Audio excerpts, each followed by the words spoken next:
am really trying my hardest not to hit y'all with a fall fragrance video. I'm really trying. What's up, you guys, and welcome to my channel. My name is Amanda Marie. Over here I love to discuss all things fragrance. If you're someone that is into smelling good, I would love for you to hit that subscribe button. Make sure you turn on your notification bells, that way you don't miss any of my uploads. In today's video, I'm going to share with you 5 old school fragrances that I think if you wore them right now today, you would love them. It's, even though they are old school, you know, they from back in the day, from around the way, they still smell good. I feel like most of these are probably discontinued, but if they were still around right now today, I feel like they would still be popular. In my opinion, these fragrances still smell good. They don't smell dated, they don't smell old-fashioned. To me, they smell unique enough to actually be worn like right now, in my opinion. So if you're interested to see what 5 old school fragrances I'm talking about, keep watching. With all the fragrances that I have, it's really hard for me just to give y'all 5. Like, I gotta sneak one in on you, okay? I gotta do that. So I'm gonna talk about Miss Chloe. This fragrance, oh my God, probably was released in 2013, 14, somewhere up in there, okay? I would put the actual year it was released up above so you guys would know, you know, it's old school, okay? I don't think that this is discontinued. There were a lot of flankers that came after this original release. I didn't resonate with any of them, to be honest with you. This was my first and only love when it came to Chloe, or is it pronounced Cholè? I'll forgive the fact that my bottle is tarnished. For some reason, the bottles did that. I don't know why. But this is my second bottle of this fragrance. And as you can see, I do have a nice little dent going in this bottle.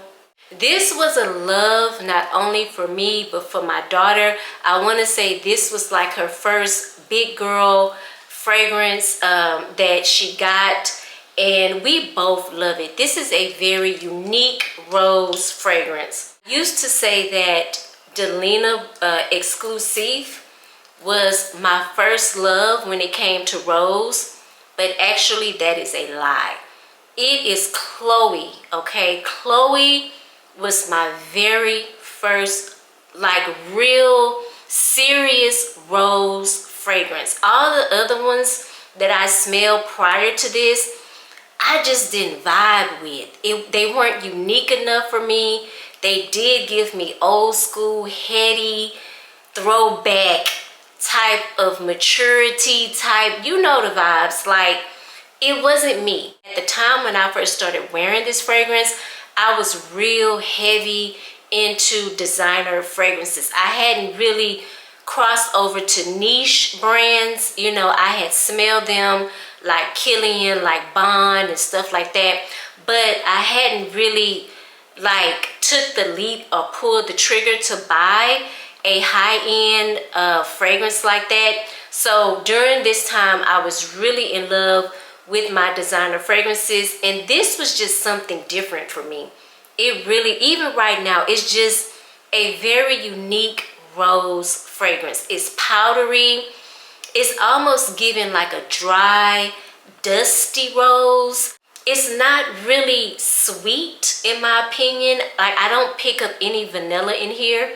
There could be some vanilla here, but it is not prominent at all. Like, I just get a very musky, powdery, dusty rose fragrance. It's very deep, okay? It could be a little bit of patchouli in here. It could be a little bit of some vetiver in here. Something is in this fragrance to give it like that nice earthy ground smell, because I get some earth in this fragrance. I really do. This is more of a fall, winter time rose. This is not a summery rose to me at all. But I have worn it in the summertime and I got the best response out of it, honestly. It has the best sillage. It has the best longevity. Okay, it lasts all day long. I never had an issue with performance when I wore this fragrance. Absolutely love it. It's just a classic, classy type of fragrance to me. And again, I don't know if it's discontinued, but I'm definitely going to cherish this bottle because I don't see it around that often. Not like I'm really going to look for it, but I don't see it advertised anywhere. I just don't hear too many people talking about this fragrance anymore. So that just makes me want to cherish what I have even more because it is just a beautiful, unique rose in my opinion. And I think if it was still hyped up, I don't know, when did people stop loving this? I think if it was still around, still talked about right now to this day, I feel like people would enjoy it, especially if you're like more like me, where you like unique fragrances, different fragrances. You don't particularly want to smell like everybody else. I think that's why you would like this one, honestly. So yeah, this is Chloe or Cholè by Chloe. Okay, this is a fragrance that I have talked about 100 times on my channel, and I feel like you can still get this on discount websites. You probably can get lucky and find this at TJ Maxx or Marshall's. This is a fragrance I really hold dear to my heart. I have so many great memories with this fragrance. Like this fragrance, literally, I grew up with this fragrance, okay? I just remember having fun every time I wore this fragrance. And I remember getting a ton of compliments each and every time I wore this fragrance, especially from men, okay? And this is Euphoria's Calvin Klein Euphoria. That's what this is. And this is just a unique shape, oddly shaped bottle. I don't know the inspiration behind this bottle, but it's different. This, just going off of what I'm smelling, is very sexy. It is very alluring. I'm picking up on that mahogany. That mahogany is it's a woodiness, but it is kind of dark in this fragrance, very rich. That is what it is. It's very rich. And it's not like ebony wood. Ebony wood, I feel like, is a little bit sweeter. Mahogany wood is just a little bit richer to me. Very woody still. I'm definitely picking up some green notes in this fragrance, which is probably why my mind first went to patchouli, because patchouli smells earthy. It smells green to me, kind of not necessarily vegetable, but more earthy. I'm definitely picking up the violet in this fragrance because it is very powdery. Not extreme powder. It's not an extreme powder, but it is powdery. It's like almost giving the fragrance something a little smooth, okay? Definitely getting the orchid. The orchid is giving this fragrance something sweet. I always find it's funny because when I smell orchid in fragrances, it makes the fragrance come off sweeter to me. But in all honesty, y'all, like, I was just looking at orchids the other day, and they don't really have a smell to me. I've had several orchids in my home that I attempted to take care of and ended up killing, even though they're supposed to be the easiest flower to take care of. I find them extremely difficult to keep alive. I don't know, is it just me?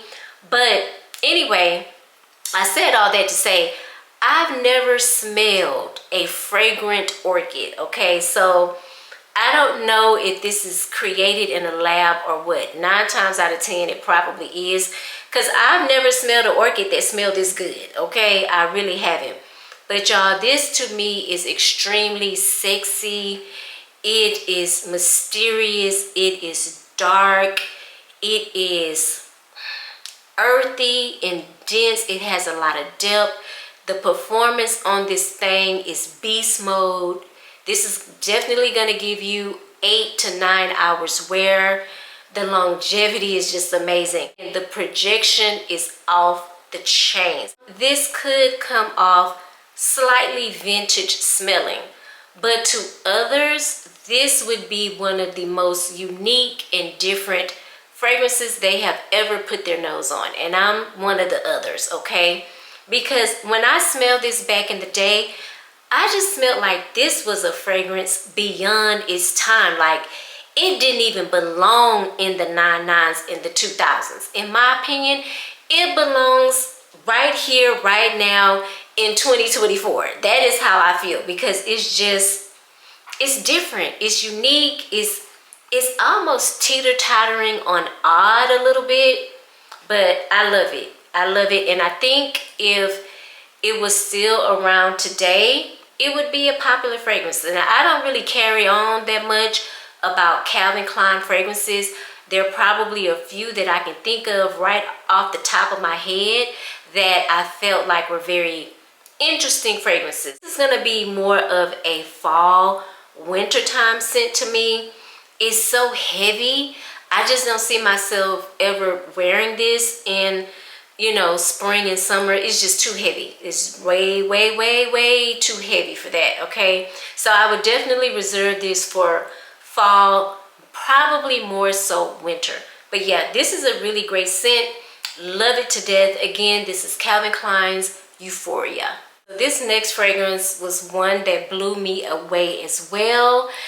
Again, it was right up there with Angel by Mugler, right up there with Calvin Klein's Euphoria, right up there with Chloe as far as being a fragrance that I felt like was really outside of the box. So different than anything that I've smelled.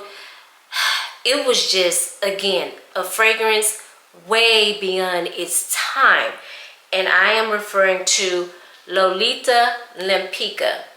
Now, there have been several versions of this fragrance, and I cannot really tell which one I have here. I'm just gonna say that this is the original Lolita Lempika, because I remember, this is my second bottle, so I remember having one with the stem that came up, and then I found this one years later at, I think, TJ Maxx, and I picked it up, but it doesn't have the stem on it. And there's been so many different versions, and I'm just gonna say this is the original one. Like, man, oh, it's bringing back so many memories. It's crazy how scent memory works, you know? I just remember wearing this fragrance as a young woman, okay? Still just feeling like I was trying to find my way in the world. You know, I had a young daughter. I was working, making my own money. And I guess that's kind of like how my life has been set up, because I've never been married, and I've always just kind of been doing things on my own. And so this just reminds me of like getting my first apartment, getting my first real job, you know, buying my own first car, you know, in my name. You know what I'm saying? It just like really just being a grown-up, like being an adult. Like, that's what this reminds me of. All those memories just run back, okay, run back. So I love that I have a really great scent memory attached to Lolita Lempika, because this is, man, when I tell y'all, this fragrance is unique and different. It smells good. It's almost a little odd in a way. When I first smelled it, I didn't know how to take it. I was like, girl, what is this? But I ended up falling in love with it. Definitely get the patchouli in this fragrance. And the licorice. Let's talk about the licorice right quick, because the licorice, back in the day, I wasn't ready for that. I was like, I stayed clear of licorice anything, okay? I wasn't prepared for the licorice. but it goes so well in this fragrance. This is earthy, this is green, this is sweet, this is powdery. Definitely a fragrance that I would wear fall, winter, nighttime, okay? That's when I would wear this, but this will always have a special place in my heart. I'm not even gonna lie to y'all. I hate that this is a fragrance that people cannot experience right now, especially if you're into unique smelling fragrances. I guarantee you, you would love Lolita Lempika. It's good, y'all. It's really good. Now, you know I could not do a video like this and not include this fragrance. This is Haute Couture by Givenchy.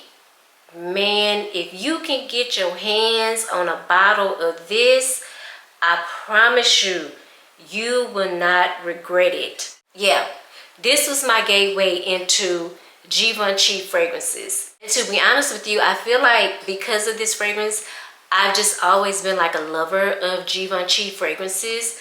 But yeah, this is the one that started it all. We've heard Alberto Morales name everywhere. If you're not familiar with him, he is, I'm pretty sure he's the nose behind pretty much all of the Monsieur fragrances.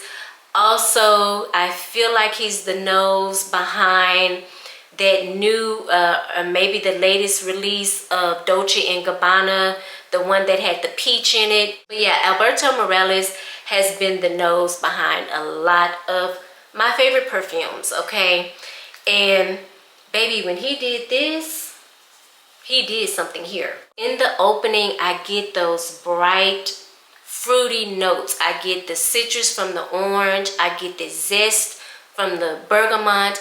I get that sweet raspberry note. It smells very realistic in this fragrance. But you know, oddly enough, this fragrance takes a very strange turn in the dry down. It starts to smell smoky, okay? If you have watched any reviews or read any reviews on this fragrance, this is probably something you've already heard. I'm not sure if it's from the pepper or the vetiver. I'm gonna say the pepper. It gives it a smoky cigarette smell almost. It's very odd, but it's also addicting at the same damn time. It's hard to explain. Like, I'm not the one to walk around smelling like cigarette smoke, but I love it. You're gonna get it in like the first 10 minutes of the dry down, okay? It's hard to miss. But this is so damn sexy. Oh my God. Man, this is perfect for a date night. And you know what? I love talking about these old school fragrances because everybody is into the baccarats. Everybody's talking about the Bianco lattes. Everybody's talking about this and that and all the popular fragrances. But when I pull out an old school fragrance and wear it, I guarantee you nobody would know what the hell I'm wearing. And I just feel like it just makes me stand apart from what everybody else is doing. You know what I'm saying? Like, I don't know. I feel good about that. If you can find this at discount store, man, you better you don't hesitate. Buy it, okay? I promise you, you won't regret it. You will smell so beautiful and just sexy as hell. That's the only way I can put it. That is the only way I can put it. But yes, this is another fragrance that I hold very close and dear to my heart. And it is Haute Couture by Givenchy. So this next fragrance, I have recently talked about it in a previous video, but I pulled it out again because it is I consider it an old school fragrance. It was launched in 2016. Ooh, so almost 10 years ago, if my math, 2016, yeah, 10 years ago, okay? So I consider that vintage, okay? I may need to Google what vintage really is, but I feel like vintage is anything over like 3 years or 4 years. I mean, at this point, it's 10 years old. Another reason why I pulled it out is because I recently went to put my nose on the new Vanilla Bourbon by Nest. And I have to say, I was very disappointed in that fragrance. And it shook me, okay, because I love Nest fragrances. I think their fragrances are very classy. I think they're beautiful. They just have this very elegant feel whenever I smell them, and I really do like that brand. So I felt like the air was taken out of me when I smell vanilla bourbon, because it's not something that I'm used to when it comes to smelling Nest fragrances. It's really not. So needless to say, I was disappointed in that fragrance, but I wanted to pull out a vanilla bourbon. Well, it's not vanilla bourbon, but it's called bourbon. It's just straight bourbon, but it's by Elizabeth and James, and this is their Nirvana Bourbon. And I have talked about this one in a previous video. Can't remember what the topic of that video was. It was discontinued fragrances. I will link it up above so you guys can go and watch it. But this is discontinued. You can, if you're lucky, still find these on discount websites like Fragrance X, okay? Because that's where I got this one, if you're lucky. This is really smooth. It really is. You have 3 notes listed here. You have oak, bourbon, vanilla, and tuberose. Interesting, because I'm not picking up on that tuberose at all. At all. This is a beautiful tuberose, okay? For this fragrance, like if I looked at the batch code, this one was probably batched in maybe 2017 or 2018 or something like that. Probably, because I don't know when they stopped making their fragrances, but this is not giving tuberose to me at all. It's giving me some type of white floral, but it's a sweet white floral. Tuberose usually comes off very heady in my opinion. So this tuberose, yeah, this tuberose is so good. It's sweet, it's smooth, it's not heady at all. It's perfect. And I'm getting the vanilla bourbon, which is what I wanted to get in the Nest fragrance. It's sweet, it's vanillic, it's boozy, okay? And then I get a nice woodiness from this fragrance. All 3 of those notes combined are blended so well together. It's not like I can just pinpoint one over the other.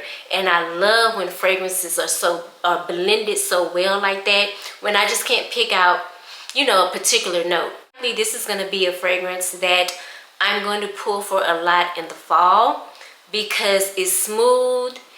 I feel like it's not heady, so I can wear it to places like the office and places where I'm going to be kind of like in close encounters with other people, and I feel like it won't disturb them or get on their nerves. You know what I mean? I really hate they discontinued these fragrances because I love them so much. Love them. But again, this is Elizabeth and James Nirvana Bourbon. Try to get it if you can. This is probably the strongest and loudest fragrance I have in my collection. I'm not even gonna lie. Again, another fragrance that I felt like was just beyond its time when I first smelled it. I didn't know how to take it. I bought it anyway because I felt like I was a big girl, and you know what I'm saying, like I'm grown. I love different, I love unique, I love odd and strange fragrances. So yeah, I'm buying this fragrance. I did not know how to take this.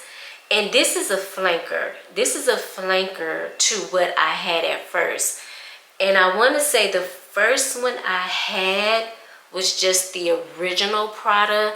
And I didn't get a chance to really go through the bottle. I want to say I was halfway through the bottle and the sprayer started messing up on me. So one day I was, maybe was I in TJ Maxx? I was somewhere back in my TJ Maxx days. And you can actually still find this fragrance right now in Sephora, okay? Because I'm looking at it and I'm shook that it's still around. It's Prada, and I believe it's called Prada Amber. This fragrance is a powerhouse. I wasn't ready back then. If you have this fragrance, comment down below. This is a bombastic, heavy, heady, ambery fragrance. When I tell you this is probably one of the strongest fragrances I have in my collection, that, ooh, 2 sprays may have been too much. Oh, this is so good. So good. Man, this is heavy, y'all. Resinous, powdery, musky. Man, that patchouli is sitting in the middle of this fragrance, and when I tell you, it is dominating this fragrance. Dominating it. There is a bit of a resinous, aromatic, not a bit. There is a lot of resinous, aromatic touches to this fragrance, probably from the lavender and benzoin. I don't get those citrusy notes in the top at all. This is business, okay? This fragrance is all about business, okay? It goes straight to those heavy notes right away. Like, it doesn't play any games at all. There is, even though the patchouli is very prominent here, I do feel like there is a little bit of a softness to this, should I say something smooth. Even though the patchouli and the benzoin and the labdamen and the tonka, those notes are pretty heavy in this fragrance. I feel like the sandalwood gives it something soft, like there's a softness to this fragrance, kind of hard for me to explain. Like, it's loud, but it is soft. This is not for the faint of heart. Let me just tell you. It's not. Don't get it twisted, okay? This is definitely a fragrance I would not blind buy it. I would definitely say go put your nose on this fragrance before you spend your money on this fragrance, because I could see a lot of people not liking this, okay? I love it because I am a earthy patchouli girl. I love those heavy notes and fragrances. They just go with me and my personality. But this is not for everybody. Baby. This is not for everybody. No, ma'am. No, ma'am. Ooh, y'all. See, the problem is it don't get cold enough in Texas. Maybe we might have a few days in January or February where the temperature drops real low, like mid 40s, okay, something like that, where I can pull this off, okay? It has to be cold for me to pull this off, for me to wear it. Even if it's not that cold, to be honest with you, this is a 3 max spray, okay? 3 sprays, that's it. Anything beyond that, girl, anything beyond that is crazy. Like, you build different, for real, for real. Like, I just can't see myself or anybody just going ham with the sprays on this.